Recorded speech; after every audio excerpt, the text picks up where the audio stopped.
Hello and welcome everybody to the first automation webinar for 2021.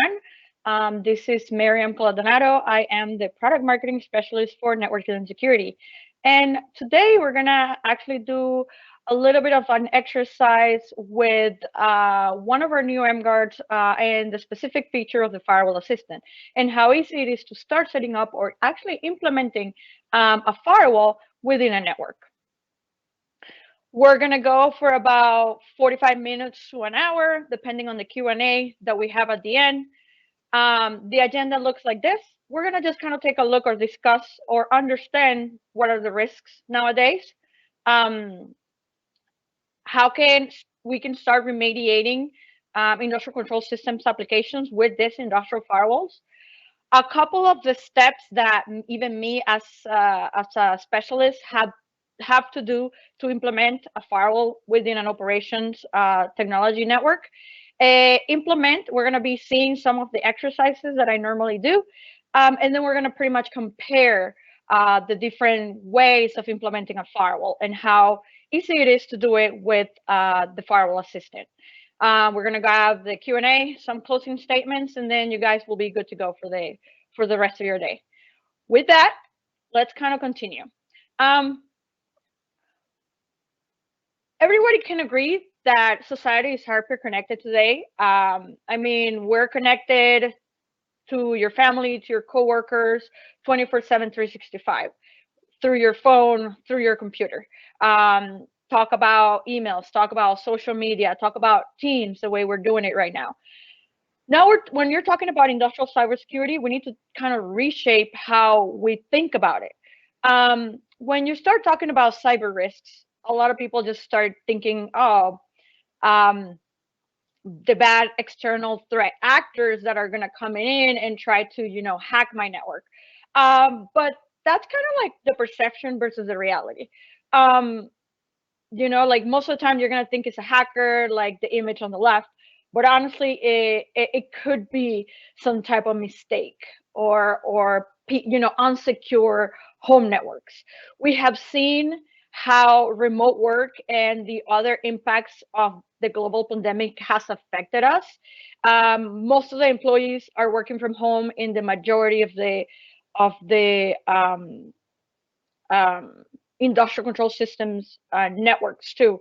And if they just happen to click on that wrong link, or it might not be the employee, it might be the roommate or the spouse or the kids that are also doing at home school. So they might be just clicking on the wrong website that it is pretty much infecting their devices. So when you're looking or thinking or talking about cybersecurity risk, you might think on external threat actors, sure, but you also want to kind of think of on the inside or the internal employees.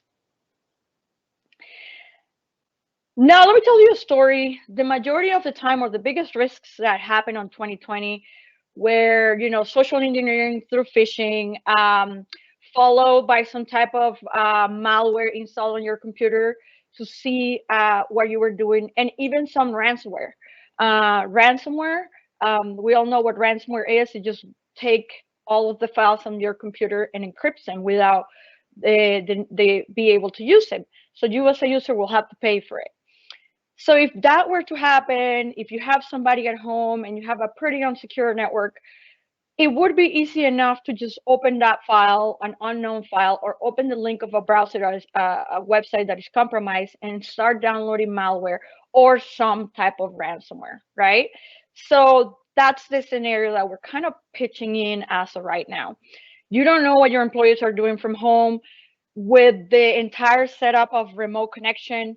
You don't even know if they are able to log in into their corporate to access the emails, but if they have some type of access or they need some type of access to the operational network, which is another layer above, and you don't have security implemented there, then they probably made some type of network, so a remote desktop or team viewer, some type of unsecure connection that allows it to go all the way down to the PLC or the asset or the equipment that they want to access. And the same way the user is accessing this to make, to be a little bit more proactive remotely, it's the same path that these viruses or malwares or ransomware can make their way through the network. So let me give you a little bit of information that I got out of our report. What you don't know can really hurt you, and more around cybersecurity. I would say, ask yourself, have you ever got hacked? Has there been any breach? And if you don't even know, why don't you sit down with your own IT department and have that conversation? What happened? How did they breach? How did the attack come in? Who was the actor? Was it internal? Was it inflicted by ourselves? Was it an external threat? All of that is very important because you will start understanding your posture or cybersecurity posture within your enterprise network, and maybe even start trying to implement what's going on within your operational side. Let me give you a couple of the figures that I got out of the 2020 report from Verizon. If you take a look, the majority in this is figure 2. Importantly, is 0.22. There's 22% that the action was categorized as errors. So social attacks on 22%, and then 8% were misused authorized users. So again, users that are, misusing some type of information. The next figure that I want to show is, the majority of the information or the data that Verizon collected shows that the breaches came from somebody who was some type of external actors. But then if you start kind of looking at number 3, is 30% still involves some type of internal actor. This could have been, an accidental click of the link, but I believe 30% is still pretty high. So the 30% of your company, of your users, might be kind of enticed to click on it. The next link, or the next figure, just shows, or ask, the question might be a little bit more irrelevant, but let me kind of just, how attractive are you as a company, as an operator of an industrial system, of a critical system? Because if you are attractive enough, this is how, depending on the money that you have, this is the motivator of these malicious external people to try to get into you. You can see who are the victims. You can see 81% of the breaches were contained within days or less. If you think about 81% of these breaches were contained within days or less, let's call it a day. Imagine your operational side just down for a whole day due to a breach. That is a lot of money lost. It is a little bit different if it was some type of a breach on the enterprise network. That will be also a lot of potential revenue impacted. But at that point, it's a big deal because we want to keep the lights on the operational side. 72% of the breaches are large enterprises, and it's still 28% are smaller business or smaller companies that were affected. The last figure that I have to show a little bit of the numbers that happened last year is the purpose. Like, what are the motivators? And the bigger one with 86% is that they're financially motivated. They want to make a penny. They just want to make money. And then how did they pretty much did all of this? Web applications. So if you click on the wrong website, that downloaded a malware. Somebody stole user credentials, some type of incident like malware with the ransomware, and the 22% of the phishing. So again, everything kind of revolves a lot within your own internal employees, your own internal cybersecurity mindset. So make sure that internal security training, it's always there. So let's say, now that everybody's working from home, the pandemic kind of just made us try to hop into different loops to be able to get to our devices. Like, you get it. Now you get it. You want to implement, or you want to improve your security posture. It's pretty simple. Reducing all of those risks, it's pretty simple. Obviously, you want to train those employees constantly. You want to make sure security is always undermined. And if you cannot really train the employees, or you still cannot, modify their behavior, control what they are allowed or they're not allowed to do. And more when they're reaching into that OT network. To me, that innocence and trusting human nature that we have, it's probably our weakest link, because we can trust on a link that maybe it looks like our president of the company sent, but we don't catch on the little details that shows that it might be a malicious actor. um,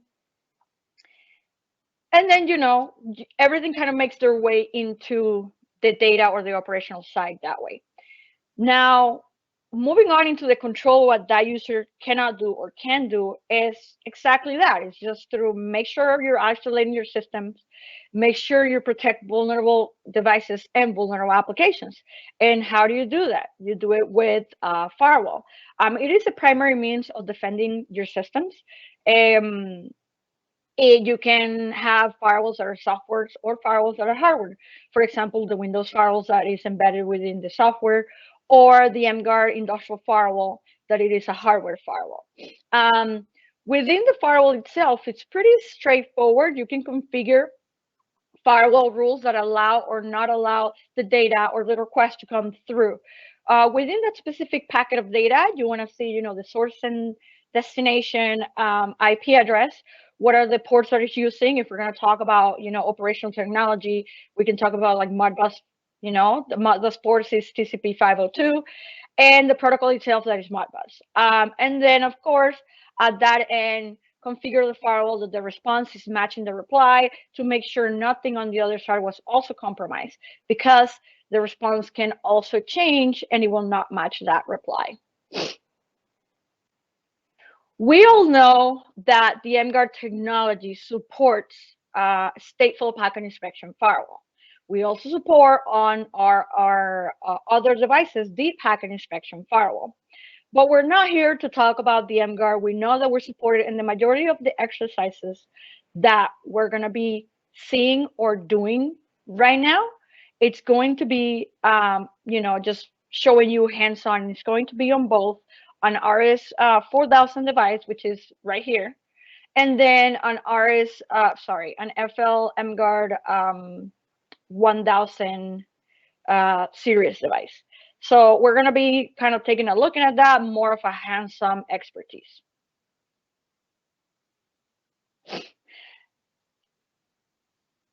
Now, there are steps needed to implement a firewall. You just need to know a little bit before you go out there and implement it. You need to have some type of networking knowledge. In this case, and to follow the purpose of this specific or the exercise that we're going to be doing, I want to show you guys how I have set up a couple of demos within my garage. So I have my home network that I already know. I have the networking knowledge of that specific application. For the purpose of this example, we also have all of the other devices that you see there, all of the mGuard specifically, are just fully open. The firewalls are fully open. They're only there to do what they need to do on the networking side. So if they're doing NATing or some type of routing between the networks, or maybe they have a VPN going out just so I can access it remotely, that's there. But the firewall implementation is completely open. So as you can see, I have my networking knowledge. I know how my network looks like. I know a couple IP addresses. Like I have a couple different subnets. Now, am I understanding the process and application? So this is very key when you're implementing a firewall. You don't want to put a firewall in the middle of a working process, right? And then just kind of block everything, because then the process will stop. So you need to understand what's that application, what's the critical infrastructure, what's talking to what, the flow, the data flows of the devices, who's the client, who's the server. All of that is very, very important to avoid any type of downtime. Then kind of moving on with that, what is the current security posture? So right now, as I mentioned, I have all the firewalls open. But if you were to walk into an end customer or maybe your own plant, and you want to do this step, understand the network, understand the process, what is critical, what can be tested on, and what do they have right now that it is, that it can be used to implement or show their cybersecurity posture? Maybe they have nothing. As of right now, only my cybersecurity posture is my home, like my internet service provider router. That's pretty much it. Everything else is kind of just flat on the network. Yes, I do have a couple subnets, but the subnets are completely open. So I can route in and out of all of those networks. Same thing happens. What is the end customer's current security posture? And clearly define what is the desired goal. Everything is going to be very slow, but moving forward, as you're going to take some time to get into that secure implementation that you need. After you have kind of sit there on the network, you're going to have to capture some type of network traffic. You want to see the packets. I'm pretty sure you guys are all familiar with Wireshark. Wireshark, it's a tool that we all use. This is nothing more than a screenshot. We are going to be showing this a little live, but keep in mind, even a step, just a little step behind, that if you're working maybe with an end user and you're trying to implement a firewall for cybersecurity, or if you're going even yourself, and you have somebody there, one of your engineers that is not super familiar with like port forwarding, how are you going to capture Wireshark or logs, or if you don't have some type of log server, to be able to see all those data packets that you need to kind of implement on the firewall? So you still need to go back to that networking knowledge or tools, networking tools knowledge and practice, because I can always request a Wireshark capture from an implemented, some type of implementation within an end customer. But if they don't know, for example, how to do a port mirroring on the specific place that they want to use it, or they want to be able to implement that firewall, then that's going to be a problem, right? Where I'm not going to be able to have the right data packets to be able to configure my firewall. Um, After that, obviously, you want to see where do you want to implement the firewall, and then start firewall.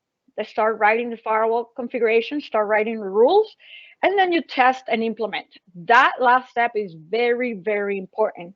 Testing firewalls is very important to do in kind of like some type of a silo application, just because, and for personal experience, there are a lot of like protocols that are per vendor or proprietary protocols that you are not going to see unless you have a full complete capture within, for example, Wireshark. You're not going to be able to see a couple of those proprietary packets because they might be going into a different port or a different item that you're not looking at. So it's very important to do some type of testing and testing and implementation on the test bench before you even do it a little bit of the live. Now, what do I do after I successfully grab all of these packets and I analyze all of these Wireshark captures and I understand the data flows and I have log servers? This is just an example of the one of the firewalls for the RS4000 device. And it's just pretty much that. You want to understand the packets. Is it coming incoming on the network from the WAN to the LAN, or is it going out, of the network from the LAN to the WAN? And then start writing the firewall rules right there. You're gonna see the source IP, the destination IP, TCP or UDP ports, and you're kind of typing it in, right? What's the source IP from? What's the destination IP to? What port is he using? And you can even get all the way to the deep packet inspection feature within the RS4000 if that's something that you're interested or your end customer is interested on. And then when you do get to that deep packet inspection feature, it's pretty straightforward because you can just add the function code and the specific like PDU Modbus address that it is attached to that specific function code. Now the feature that we're going to try to showcase, or that we're going to showcase today, is on the new 1100 mGuard, is the Firewall Assistant feature. This is actually like key for the development of this new product, because it makes it so easy to use. You don't need to know the data flows, uh, or what devices are really talking to what.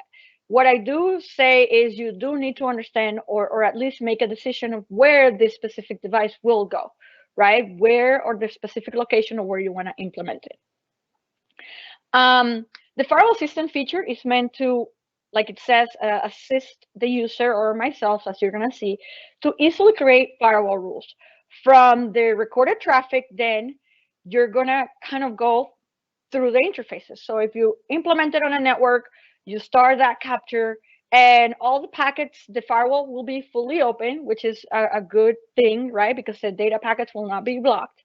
But then after that, after, let's call it, after a couple of hours, you went to lunch, you come back, or I have tested it that I left it running overnight, and it will show me, and I'll stop it in the morning and just show me the logs. After you stop that specific features, it's going to take you to actually that all of those packets will be shown as an accept firewall rule. And after that, you can start kind of identifying, oh yeah, this is my PLC going back to, my HMI, and they're talking to specific applications. So that's a good packet. I'm going to leave it as accept. But let's say you see some type of remote desktop connection that you don't know and you don't trust. Maybe you want to make sure this is not allowed. That happened after the pandemic. Make sure you block that and protect that operating system.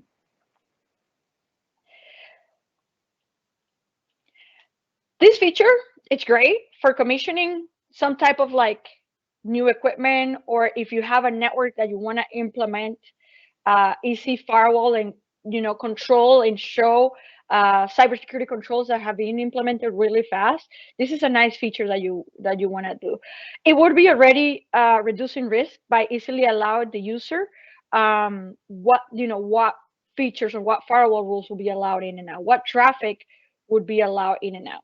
I would recommend to leave the Firewall Assistant feature on, or start it overnight or maybe a couple of days, but not permanently, because permanently means that the firewall will be just fully open. It will still be logging the traffic, but then at the end you're still not reducing or controlling what the traffic or the packets that are allowed to come in. This is how after you stop the Firewall Assistant feature, the packets will look like. But I don't want to show you guys a lot more PowerPoints. Let's try to do those implementation exercises. So again, for the purpose of this exercise, all of the mGuards that you have set up within this network drawing are all just open. The firewall specifically, it's just open. I already showed you that I have provided you some type of networking knowledge. I know how the network is set up. I understand what is talking to what. I mean, if you want a little bit of an overview, on the blue network right there, we have Modbus PLC that is talking to my Modbus IO, a couple protocols right there. And I also have an Ethernet IP controller that is talking to my Ethernet IP BK, is just sending, a couple commands down to those devices. These devices right here are doing NATing because I have a duplicate IP, so I'm doing some NATing there. Firewall is completely open. This device right here is separating my network from what I call Garage Network 1 to Garage Network 2 to Garage Network 3. So I have 3 separate subnets. I know how everything is talking. I have also a personal computer that I'm going to be doing remote desktop into. I also have an HMI that is talking to some of the software right here. So it's just to show you that I know almost how everything is going on within that network. Then what is my security posture? I know I have nothing. I can reach it from anywhere on my home network. I can reach down to all of those devices. Now, at this point is, we want to collect captures of the network traffic, understand what's going on, and then decide where the firewall is going to go. So I'm going to show you both. Remember, I'm going to show you those, the RS4000 and the 1100 firewall capture process.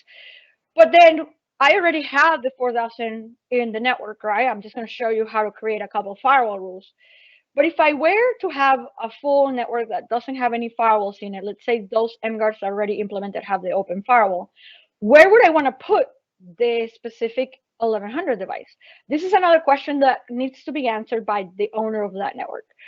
I would say I can put it right at the top and maybe just isolate my home network from my garage network, looking at it like enterprise versus operational side, right?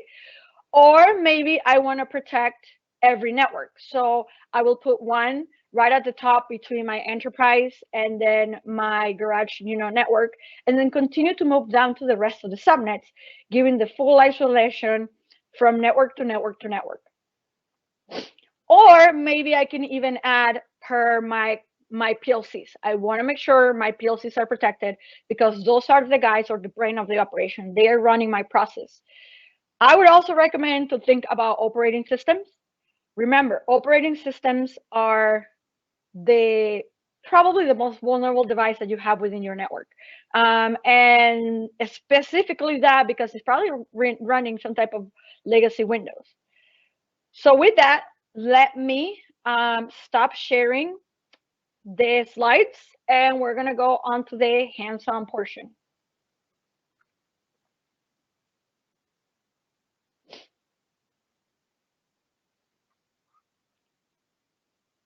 There you go.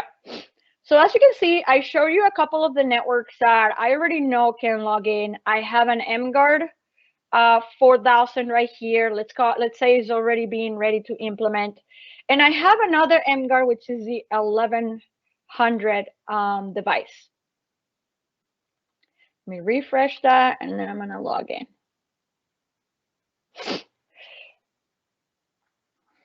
Okay, so as I mentioned before, I also have a computer within my network internally that will help me do a little bit of the packet forwarding. But as I also mentioned before, let me just go back to the slide real quick. This computer right here, I need to have some networking knowledge to be able to forward the traffic that I need to the right port in order for my Wireshark to be able to see any type of data. So that's what I'm kind of doing right here. I'm just kind of showing you a little bit of that data. I remote into that specific device on the other side. And if you take a look, I'm sort of local to all of the devices. So I have my BKs, I only open one. I have my Ethernet IP controller. I have my PLC, my Modbus IOC, and I also have my BKs, right, that are talking to that specific device. All right, I know I can reach the devices locally. I'm there. Everything's kind of open. I did my port forwarding information, which we're going to start to capture, but I also want to see what's on the network. So you can actually use free tools like this and understand the devices or anything like that. So I'm just going to start a quick kind of scan. This is nothing more than an ARP request within the network. And it should show me all of the devices that are connected directly, including that computer, including the mGuards, and everything else that is kind of connected directly to it. So again, we have a handful of devices like I just mentioned to you on the drawing. My drawing is pretty accurate, so I know that's what's going to show up. And then the last thing would be, all right, you understand the network, you have your drawing, they provide it for you, or you made it yourself. Were you able to get some type of packets, right? So in this case, I'm going to focus specifically on the Modbus network. I just didn't want to flood the network. Like I was just flooding the network with the port forwarding. So what I did was make sure just kind of grab one section of the network, and in this case, the Modbus. And because it has the HMI, it has the industrial PC, and it has the Modbus protocol. So I'm going to kind of focus on that specific side of the network. And that's what I did, the port forwarding into this specific computer. So as you can see, I'm going to start the packet capture. I'm going to continue without saving. And you're going to take a look that we're going to have a couple of things that are going on. So we have that. I'm going to start maybe some type of pinging out there. Let's see. There's going to go all the way down there. There it is. And then the same way, I'm kind of trying to show. You'll be able, let me just do a continuous thing. There it is. And we even should be able to see if I were to stop this and start it back up, we'll be able to see that communication. So as you can see, I'm just going to stop this real quick. I am able to see a couple of the items or a couple of the things or the packets that are actually going through the specific firewall. Or sorry, the specific port forwarding on that region of the network that I started port metering. So with that, I can see the Modbus protocol. So if you guys remember, I have PLC, there you go. So my PLC is 0.3. You can see that I just log into it. So it's TCP port 80. So I see that. And easily I can go back into my mGuard and say, well, I want to allow, and just kind of give you an example of the manual network security configuration. And because the network is coming in, I just want to make sure I want to allow my computer. So it's going to be 0100 into 0.3 in port 80. It's pretty straightforward, and it's pretty, and that request is nothing more than this, right? This request right here. So what I'm going to do is go back to my mGuard, and I'm going to say, all right,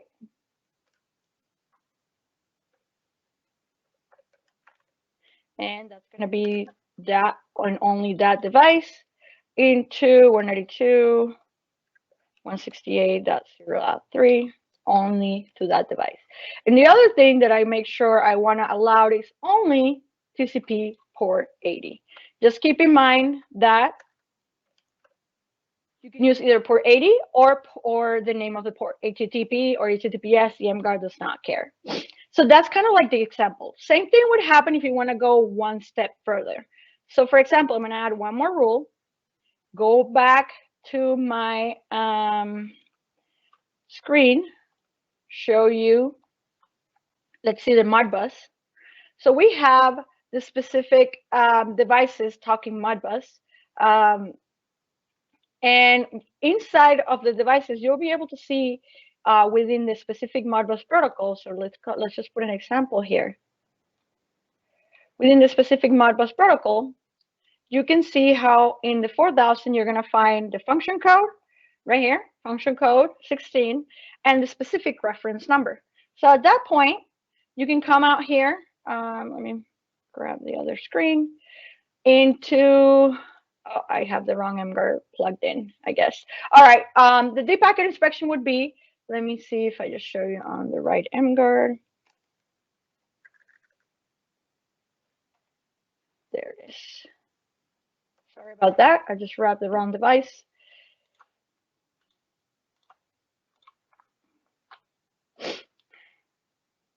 And to kind of move on, you have that network security deep packet inspection Modbus rule, and you want to call it, Modbus inspector.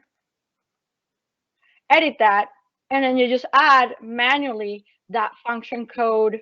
We said it was function code 16 with the register address of, I believe it was 2006. And then you kind of tie this specific rule back to that filter packet on the front, and then you kind of are done. You're set up. But if you take a look, it's very manual. And if you want to allow pings and you want to come back and say, I want to allow pings so you can do testing and things like that, all of that is very important. So if you take a look, it's still manual. However, I really don't consider it to be hard to do. It's just kind of understanding the network, understanding the packet, and then you save your configs. So that's what you normally do on a standard RS4000. Now, what I'm going to do is show you how easy it is to set up the Firewall Assistant feature, or to show you the data packets that are going through on the Firewall Assistant feature on the specific mGuard. So I'm going to go here. I already pre-configure my mGuard to match the specific network, so I understand the network and how it was going to be set up. We set it up as a stealth mode. I put it in within the network. It's going to be sitting on the network where the Modbus information is going to be, or it's going to be going through. I also have that remote IPC. All of that is going to be kind of shown within the network. And then on the network security firewall, the steps are almost the same.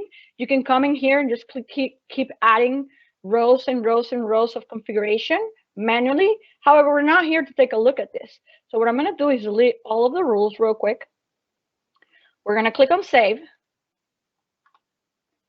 In order to enable the Firewall Assistant, you want to make sure this is open. And then after that, no rules in front of it. I'm just going to go to Firewall Assistant and I'm going to click on start. And I'm going to say, yeah, the firewall will be deactivated, which means completely open. And that's fine with me. I want to click on yes. After that, it's going to give you, all right, I have activated it. This is the moment where you want to kind of step away. What is going on? You want to let the data kind of just flow so you can have the specific packets that are going in and out of those WAN and LAN interfaces of the devices. So I'm also going to try, there you go. So I'm also going to try to connect again to that remote desktop. So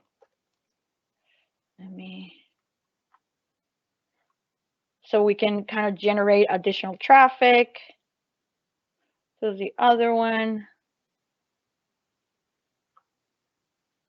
And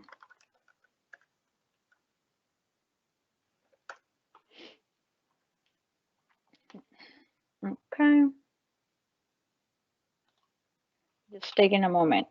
It seems that it can get there, but we'll try in a moment. So with that, so we don't kind of waste a little bit more time, I still think we're going to be able to see a lot of information. Or maybe, you know what, let's try to open the web browser for, let's see what I have down there, the BK. And maybe even the Modbus.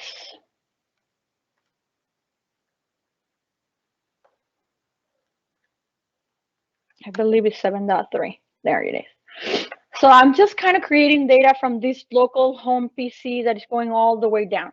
And it's very important, that something that I didn't mention before, if you have a lot of like networks and subnets, and the way whatever you implement that specific firewall is how it's gonna, depending on how you're gonna pretty much what IP you're gonna put as a from and as a to, because that IP might be NATed. So that could be also what is important to have the entire networking understanding of the network. So let's go back into the mGuard. We're going to stop that. And I'm going to say, yes, we're done. And if you take a look, as soon as it redirects us to the firewall rule, there you go.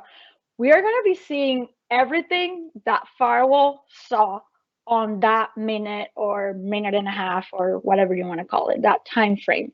If you take a look here, you have the logs, you have the firewall. So you will have the 0.3. We know 0.3 is our Modbus PLC. It's talking to one of the beacons, 113, 133, and 123 are my beacons on port TCP 502. So you want to make sure you accept that. If you want to log it, you can go ahead and log it, right? And then you kind of continue and move on. I also have some type of ping request. So from 0.7 to 0.100, I know 0.100 is that device down there being netted. I can't remember what is 0.7. I think it's my remote desktop computer. So it's a computer in the garage going down that is just sending a ping. And then you also see the BKs replying back on a different port, TCP port, into the specific Modbus.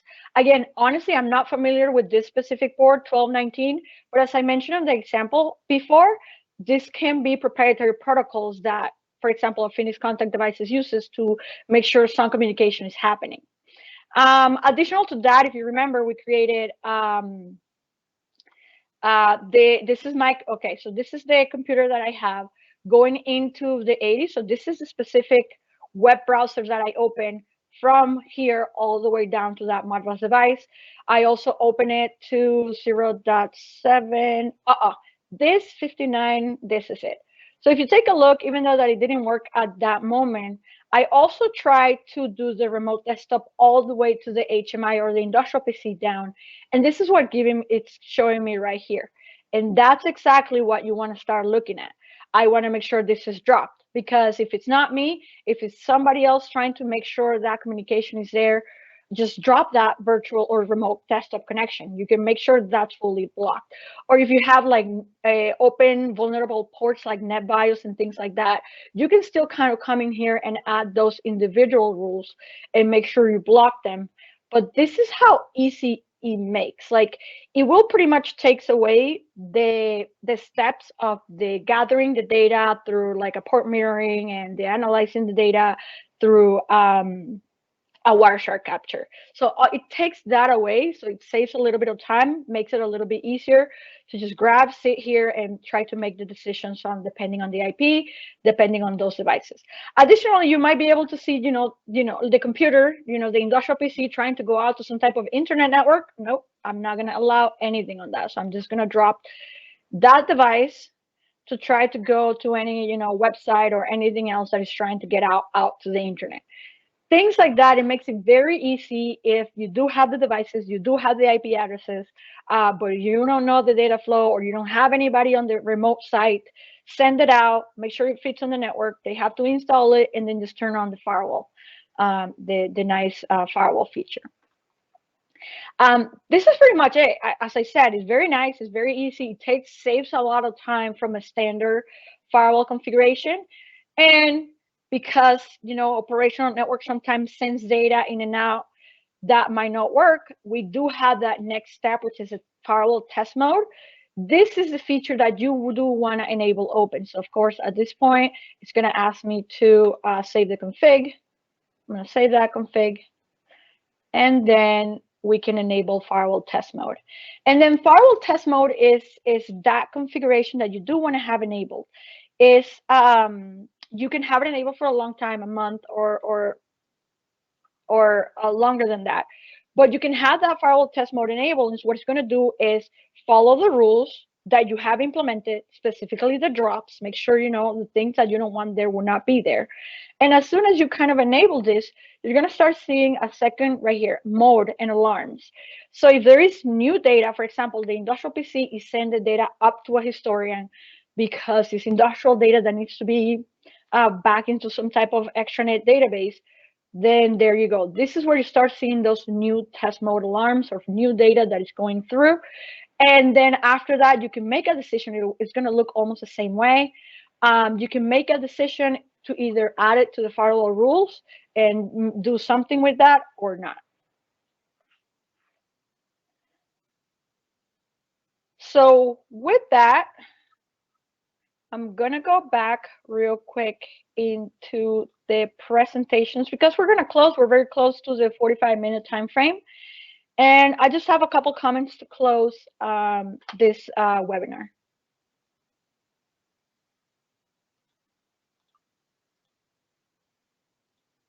Let me move on. So remember, this webinar was kind of just meant to show you the basics of firewall rules, how to do it on a standard RS device versus the new 1100 series. And the specific feature is a firewall system. However, we do have way more features inside of the firewall that will allow you to protect even more, to reduce risks within your industrial control system.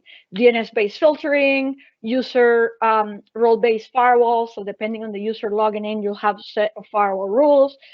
Traffic filtering using the packet inspection. I showed you that you can get all the way down, for example, to a Modbus packet. Conditional firewall is pretty nice.